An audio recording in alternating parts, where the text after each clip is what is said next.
Welcome to World Unit Inc.'s 5-Minute Leadership Dialogue. Take a listen. See how you might answer the questions.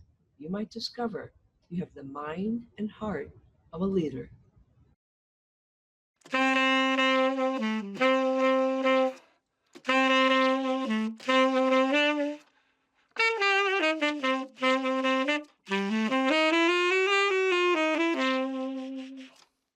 Good morning, Bill. Thank you so much for being with us.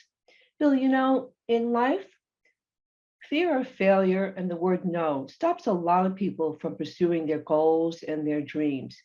You're a successful executive at IBM. How have you been able to overcome these two obstacles? Well, number one, thanks for asking me to participate.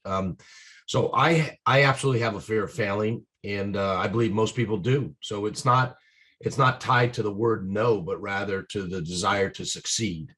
And success is defined by each person in your own mind. And my thought is, my mom asked me when I was growing up, grade school, high school.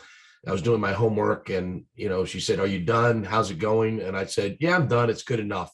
And she said, "No, it's not good enough." She taught me that you had to do better and more and harder to get the best out of what you wanted to apply to your situation. So it's an attitude that transcended my life, not only in work but my personal life and in sports.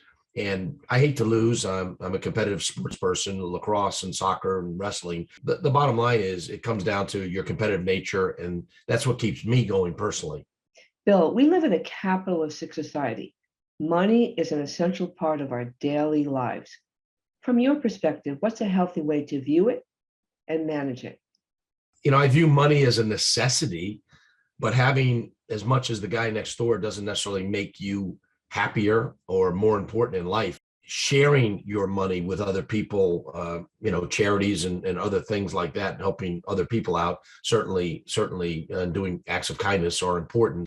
My advice is, don't waste your money, right? Don't waste it on frivolous things. And I'd say it as simple as, you know, I have friends that smoked cigarettes growing up, and I said, I said, stop smoking and you'll save a lot of money, as an example. And there's little things like that. I'm not talking about health and maybe, but at the end of the day, start saving as a young child. That's an important thing too. But I think parents teach you that, and they did for me as well.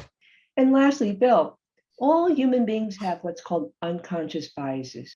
We never know when it's going to come out. It operates 24/7. So, what do you do to overcome yours?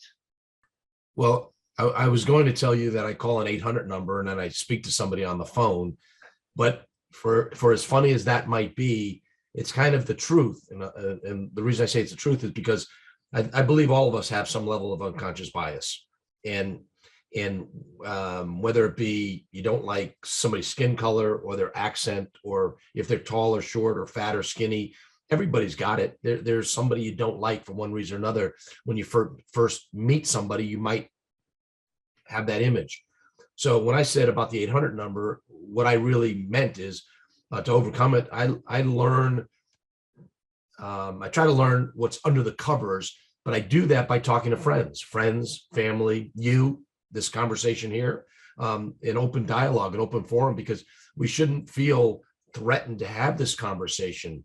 And I graduated high school, was 85% Black. I learned a lot from that, is basically the point. And I have friends today, every shade, color, race, religions, and all of us have different upbringing. So you have to have empathy. But I'll close with this. There's no cure for unconscious bias, but by treating other people, like you'd like to be treated, is a good start.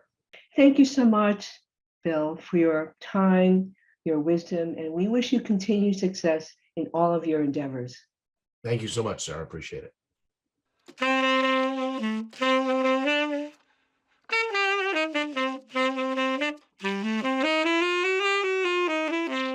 Thank you for taking the time to listen to a leader. Hope you'll join us next month and help us create a world that values the common humanity we all share.